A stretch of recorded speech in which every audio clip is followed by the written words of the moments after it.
We're going to be helping you today by giving you the 7 steps that you need to really just bounce back. Because breakups suck, let's be honest. They do. There's nothing fun. And if you're here now, we want to give you our combined. Elizabeth, I should introduce you. You're a relationship coach here in Chicago doing amazing work with women. And you're really passionate about this breakup topic. I am. You know, I talk about things that I never encourage my clients to do things I wouldn't do. I've had my own relationship failures, but I've learned so much, and I want to share that. I want us all to get better at how we have relationships. And breakups really can be so empowering if you use them. You know, I have clients who come to me and they'll often book the session and then they'll say, oh, actually we broke up, there's no point, because there might be, say, a 2-day break. And I say, look, this is actually your time that you can really use this. If you've had a breakup, this is your best chance to empower yourself and feel better, feel amazing again, and know you are lovable. So the first step, Elizabeth, in the breakup recovery is to see it as a success. Now, this is quite counterintuitive. What does this mean? Yeah, I think every time, you know, when we've been in a relationship and it doesn't work, we see it as a failure. But in each relationship that we have, there's a lesson to be learned about ourselves and about how we interact in relationships, which can help us to have better relationships in the future. So that's one perspective to look at it. And also, I think, you know, it would be nice to meet your soulmate at like 25 and just be married for like 50 or 60 years, but that's not the norm. The norm is that you are going to go through, you know, different relationships before you get to the right relationship. So even though this relationship didn't work, it doesn't mean it won't help you get to one that will. Totally. I have an objection with this idea that a relationship has to last until someone passes or it's a failure, right? Successful relationships sometimes end. In fact, the end can be the success, is ending it when it becomes incompatible, for example. You know, I had a client recently and she was married for a long, long time, had 2 beautiful children, and she kept referring to her failed marriage. I'm like, you had 2 amazing kids? Was this actually that big of a failure? You know, there's a hell of a lot of success. And if you've broken up, or even if you've been broken up with, that is a success. Start to see it that way. Number 2, and this one is so freaking powerful. I've used this personally to recover from a breakup, and it's take responsibility for the emotions that person gave you. You know, in other words, think of, well, what do you miss about that man? Are you missing do you make you feel safe? Do you make you feel protected or present? What did he make you feel? And then instead of saying, he made me feel that, think of him instead as the trigger. He almost like showed you the password, but it was you that felt it. Because you could, if you imagined it right now, you could imagine it without even having him in the room. And you know, when I had to recover from my own breakup and I was really missing this woman, I had to look at, well, what am I really missing? I'm missing how sensual she made me, you know, the way she made me feel. And I had to realize that, hey, this is something I can trigger within myself. And instead of saying she made me feel that way, I said she triggered a beautiful part of myself to open up. So how do I open that up and feel that? And it's so much more empowering, right? Because you then have that within you. Absolutely. And I think a lot of times when we break up with someone, we think about the music that we listened to when we were in love with them. Yeah. We think about the experiences we shared that we had with them. So then we look at those experiences in a negative way. But I think you can reframe them in a couple of ways. Looking at the positives, like you said, that you grew, you know, with that certain endeavor or thing that they exposed you to. And number 2, maybe shaping new experiences around that music or around those experiences you shared. A simple exercise to apply this is say, what is the feeling that I am missing most? What did I feel within my body that I miss most about him not being here? And then when you go to bed tonight, go to bed half an hour early and spend half an hour connecting to that feeling within yourself, within your body, and you realize that nothing is actually gone. Number 3. It's a great transition, actually. Yeah. Get comfortable in the emotions you have post-breakup. Yeah. I mean, it's normal to be upset, frustrated, to feel like you wasted time, but you didn't. Like we said, it's a growth and a learning experience. And if you're upset, it's okay to cry. If you're happy, it's okay to be happy. But it's similar to a storm. Like a storm. You don't always run from the storm, right? You're just like, I gotta let it pass. You take cover for a little bit. You wait out that storm, maybe. Right? And then you come back out more, you know, after the storm passes. So important not to push those parts aside, and even though it can be uncomfortable, to feel through them. Which leads us to number 4, which is something your partner actually brought up, which is the value in being disliked. And this is counterintuitive because we live in a society where it's all about likes and followers and being adored. And if you think of your idol, if you think of someone who truly inspires you, I guarantee that that person stands for something. They're strong, they own what they want, what they stand for, and they're going to piss people off. Right.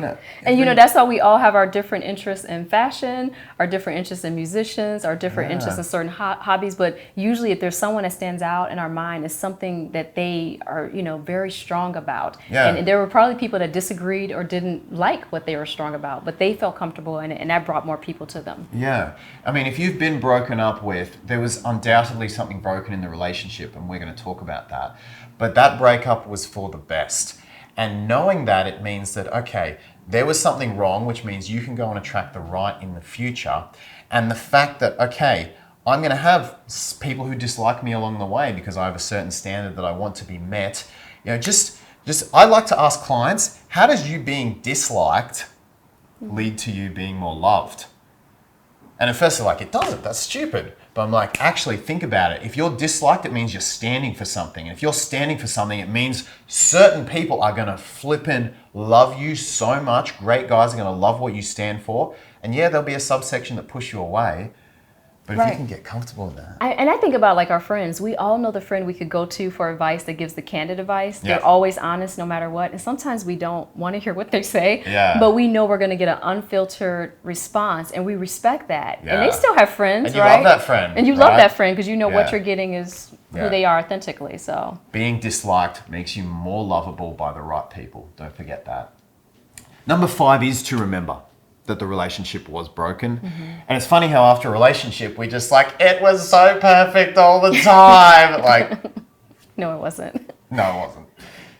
And it's like if you could take a magic, like a fortune teller and say, and go back in time, you're like, oh my God, there were so many red flags along the way that I wasn't really comfortable. I knew there was some resistance on my part intuitively, but I just tried to push through those things that we call like red flags. Yeah. So we always can see it in hindsight very clear that it was broken. We have our clients write them out.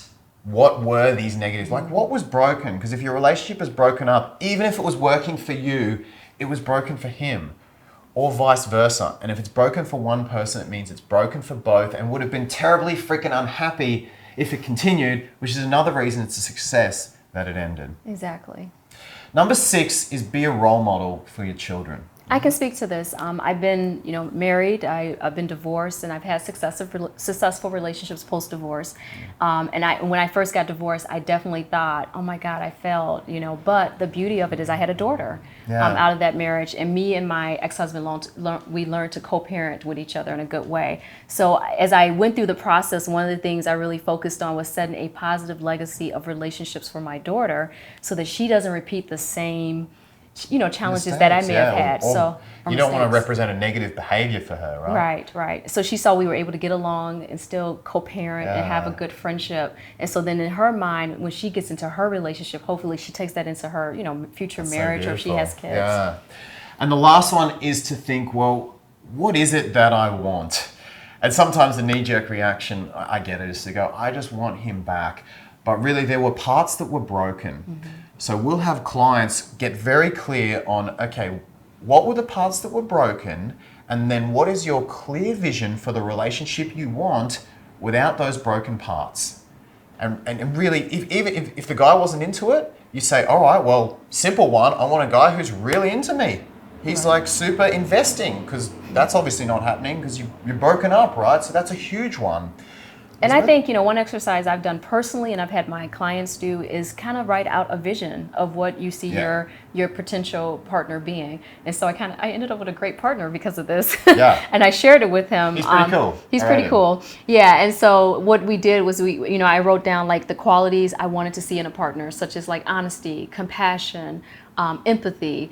Then I wrote down like what he looked like. Now that might mesh up or it might not, but I got lucky. He's handsome. But bottom line is I also put in there deal breakers, like things I definitely knew from my past relationships that I couldn't deal with or I didn't want to face in my relationship. So I think like putting it on paper kind of helps to shift your mind towards it. So then when that person's in front of you, you're like, oh, this matches up with the vision of a partner of what I wanted. I love that idea of getting clear on your deal breakers, getting clear on your non-negotiable standards. And I talked with Ben Ritter last night, who you might know. He's an awesome guy here in Chicago. And we were talking about the importance of relationship values and getting clear on things like, okay, I want someone who's going to have good boundaries, for example, because that's so important. Right. So you can check out that video. Actually, I'll put the link above and below as well. Elizabeth, any final thoughts for the beautiful women going through a breakup if you're going through a breakup, I know that it's hurting for you right now, but hang in there. It will get better. And just if you could, again, reframe it and think about what you can learn from that relationship to take you to the next relationship in the future, I think it'll help you through that breakup as well. We both truly have been there. If you can apply these, really get into, well, how do I trigger what he made me feel within myself, and then ride out that storm and see the empowerment that's coming, you're honestly going to feel a million times better really soon. So thank you so much for watching. Elizabeth, thank you for coming in. Thank you for having me. It's been a pleasure. You are super, super lovely. If you want to check out Elizabeth, you can find her at The New Rules of Dating on Instagram, and her book as well, Love You and He Will Too. Hey, I'd love to hear your thoughts. What's your thoughts on the content, comments, questions, etc. for Elizabeth, for myself? Put them in the space below. Give the video a thumbs up and hit the big red subscribe button with the little bell. Let me know how you go with the whole process. Thank you so much for watching, and we will see you in the next video very soon.